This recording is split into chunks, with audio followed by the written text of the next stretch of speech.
Mga kababayan, narinig niyo na ba ang tungkol sa December 13 plebiscite? Ano bang mangyayari kung pumayag tayong bumuo ng isang Quezon del Norte at isang Quezon del Sur? Noong 2004, lahat ng kinatawan ng lalawigan ng Quezon ay nagkaisang isagawa ang Republic Act 9495 na siyang bumubuo ng dalawang lalawigan ng Quezon, ang Quezon del Norte at ang Quezon del Sur. Ang pakay ng batas na ito ang paglapit ng pamahalaan sa mga mamamayan ng Quezon upang matutukan namin mga elected officials ang mga pangangailangan ninyo. Sa kasalukuyan, ang Quezon ay may 39 na bayan at 2 syudad. Doble ito ng pangkaraniwang bilang ng mga bayan sa ibang probinsya.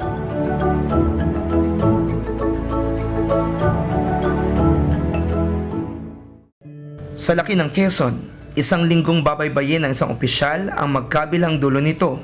Pilitin man ng mga opisyal ng Quezon na tugunan ang pangangailangan ng bawat bayan, hindi na siguro nakapagtataka na sila'y gahol sa oras at atensyong maibibigay sa taong bayan. Mataas ang poverty incidence sa Quezon. Ibig sabihin nito, 6 sa bawat 10 tao ay hirap sa buhay. At ang isang pamilya na may 3 anak ay pilit na nabubuhay sa mas mababa pa sa 5,000 piso isang buwan. Walang ipon o bahay ang pamilya.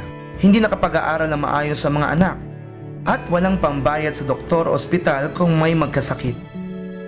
Malimit, hindi pa sumasahod ng isang trabahador, ay naiutang niya na ang kikitain niya. Ang sitwasyong ito ang siya na rin nagtulak sa mga nag-aalalang opisyal na kumilos at ipaglaban ang Republic Act 9495. Ayon sa Republic Act 9495, gagawa ng 2 lalawigan sa Quezon upang madaling mapagsisilbihan ng mga local government ang taong bayan.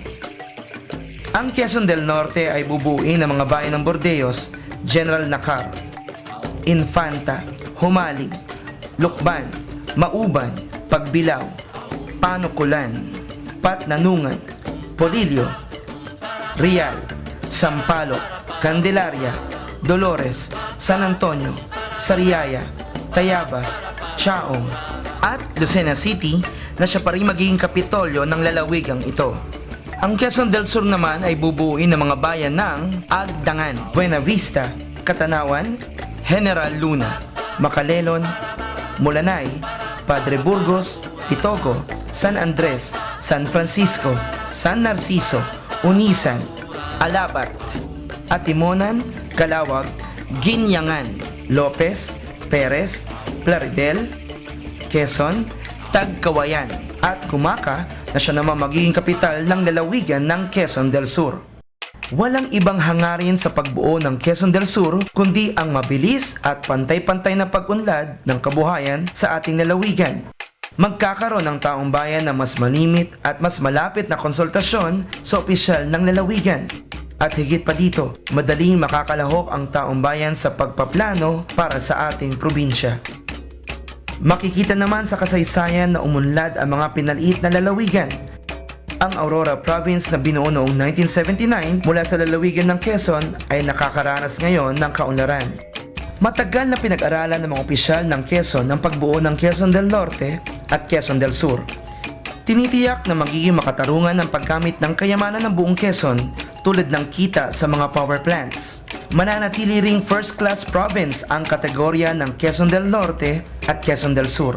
At ang internal revenue allotment ng 2 lalawigan ay higit pa sa nakukuha ng Quezon ngayon mula sa gobyerno. Mga kasama, kailangan ngayon ang tulong natin upang maisatupad ang pagbuo ng Quezon del Sur. Tulungan nating matulungan tayo ng ating mga opisyal. Ngayong darating na December 13, ilapit natin ang pamahalaan sa mamamayan. Ilapit natin ang gobyerno sa tao. Yes, sa plebisito.